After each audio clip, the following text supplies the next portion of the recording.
Hello guys! Welcome back to my channel, Mommy Love Vlog. And for today's video is pag-uusapan naman natin about termination. Okay? Ano ang gagawin natin kapag bigla kang tinerminate ng amo mo? So guys, meron tayo dalawang klase ng termination. Ito yung sudden termination, yung kinabukasan is paggising mo, pabababain ka agad ng amo mo. Yun po yung una. And then, yung termination na pangalawa is yung 1 month notice. Either yung amo or yung ikaw ang magbibigay ng notice sa amo mo. So, yun po yung dalawang klase ng termination. So, doon po tayo sa pang-una. Yung biglaang termination. Yung ura-urada talaga na.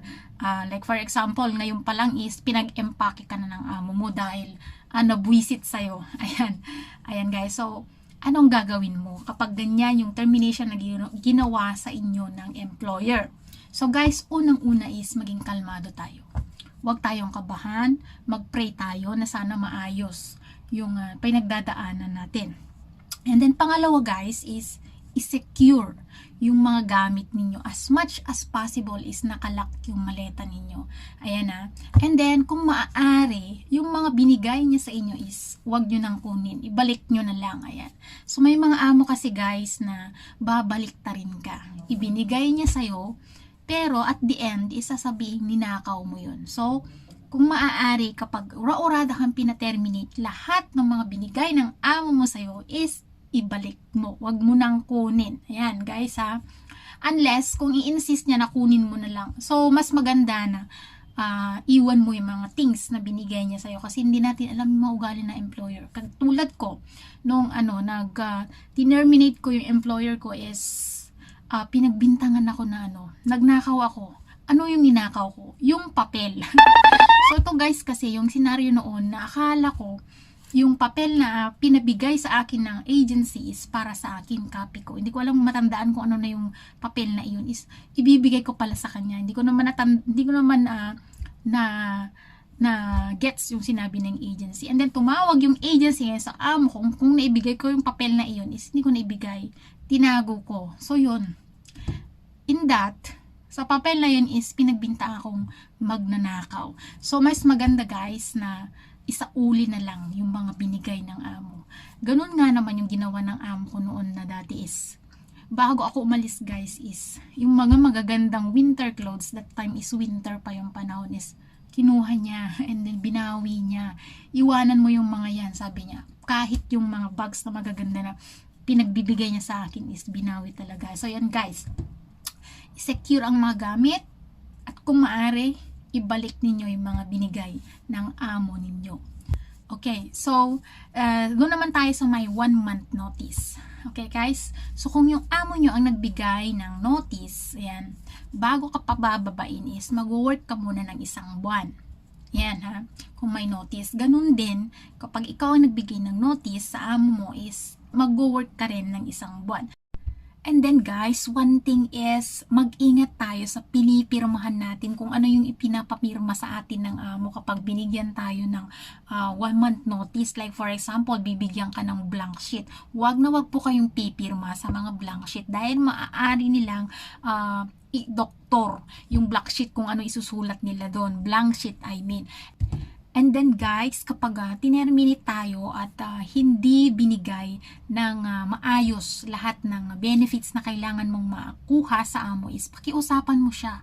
Ngayon, kung matigas pa rin yung amo ninyo at hindi niya binigay is ito yung time na lumapit tayo sa consulate sa labor. So guys, advice ko sa inyo is I think no need kayong pumunta sa agency ninyo kasi guys, experience ko is may mga agency na magkakuntsaba yung mga agency sa amo. So minsan guys, ang mga agency is may mga agency na buy one take one. Ito yung mga tinatawag na agency na like for example, yung mga employer na pinapasok nilang kumuha ng domestic helper sa kanilang agency na kapag na-terminate ito is meron silang free na isa pang wala silang babayaran. So ganun guys, minsan yung agency, kaya ina-advise ko na kapag lumapit kayo ng tulong is direct na lang kayo sa consulate. So mas maganda yan. Kasi may mga times na may mga agency na hindi papabor sa mga domestic helper, kundi papabor sila sa mga employer. So yan guys, kailangan mag-ingat tayo sa mga pinipirmahan natin at i-secure natin yung mga gamit natin. Huwag tayong mabahala na hindi tayo makakahanap ng amo dahil marami tayong makikitang amo dito sa Hong Kong. Kasi nga, mas priority at mas maraming kumukuha ng mga mga employer na andito na sa Hong Kong. Ayan, mas priority nila yung employee na andito na currently staying dito sa Hong Kong. And guys, huwag tayong mag-alala kasi fair naman yung law dito sa Hong Kong. Talagang sinusunod po nila. So punta naman tayo sa mga benefits na dapat na makuha mo bago ka umalis sa amo. So doon tayo sa may sudden termination guys. So kapag terminate ka, kailangan guys is yung biglaang termination tayo ha, sa number 1 tayo. Kailangan ibibigay niya ang buong sahod mo. Aside from that is babayaran ka ng 1 buwan. Eto naman guys, kapag yun yung halimbawa wala ka pang 2 years at terminate ka niya. Yun ang kailangan na ibigay ng amo. And then aside from that is meron kang plane ticket. And then 100 for your pamasahe pauwi hanggang sa inyo, and 100 na pangkain mo. So yun guys ha. So guys, pumunta naman tayo kapag meron kang 2 years sa amo mo. So halimbawa terminate ka, no? Meron kang 2 years. Meron ka pang makukuha na severance payment. So parehas po ito sa long service payment. Kaya lang 2 years na pataas but less than 5 years. Ayan, kung nakapag 2 years kasi kanila. Ang redundancy payment, severance payment guys, is heto yung mga amo na hindi na nila capable na mag-hire ng helper dahil nawala na silang trabaho, hindi na nila afford ang kumuha ng katulong, or pwedeng mag-migrate na sila sa ibang bansa and then terminate ka dahil hindi na sila babalik dito. Yun po yung sinatawag na severance payment. So ang calculation nan guys is parehas lang sa long service. So 2/3 ng sahod mo times 2/3 ng sahod mo times kung ilang taon ka. Like for example, 2 years or 3 years. I-times po sa 3 years, and then kung anong lalabas doon na total niya is yun po yung makakuha mo. 4,600, like for example, 4,730, 2/3 nun is 3,000 plus eh. And then like 2 years ka, i-times po ng 2 years, yun yung makukuha mo. Meron kang 6,000 plus. But, ang severance payment guys is wala pong makukuhang severance payment kung ang isang domestic helper is tinerminate dahil nag-misconduct. Like for example, nagnakaw. Wala po siyang makukuhang severance payment. So, dumako naman tayo sa aside from severance payment is babayaran ka din ng plane ticket. Yes, and then sa pagkain for your food, and then sa $100 for your food, $100 for your transportation. Yun yung pag terminate ka na may reason for redundancy. Ito guys, yung yes. Ito naman sa una natin. Ito naman yung pangatlo. Terminate ka at meron kang 5 years and above sa kanila.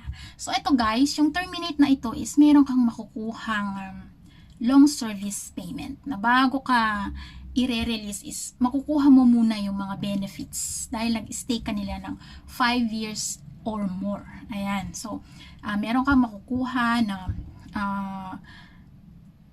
long service payment, yung sahod mo, yung 100 food allowance, 100 transportation. Ayan, so pwede bang, ang tanong guys is pwede bang magsabay ang severance payment at long service payment?